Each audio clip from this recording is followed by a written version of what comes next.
করব সোয়াবিনের মুইঠা। তবে এই মুইঠাটা কিন্তু একদমই নতুন করব। প্রথমে একটা কড়াইতে জল নিয়ে এর ভিতরে দিয়ে দেবো লবণ, আর তারপর দিয়ে দেবো সোয়াবিনগুলোকে ভালো করে সেদ্ধ হতে দেবো। তারপরে একটা ঠান্ডা জল এইভাবে ধুয়ে ভালো করে হাত দিয়ে নিংড়ে নিংড়ে জলটা নিংড়ে নেবো।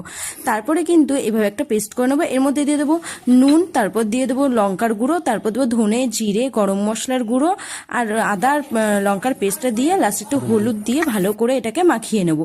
তারপর এভাবে মাখিয়ে নেওয়ার পরে এটা হাতে শেপ দিতে হবে। শেপটাকে তারপরে এখানে একটা কড়াইতে সাদা তেল নিতে হবে। তেলটা গরম করার পরে এর ভিতরে মুইঠাগুলো ছেড়ে দিতে হবে, আর এপিট ওপিট করে কিন্তু ভালো করে ভেজে নিতে হবে।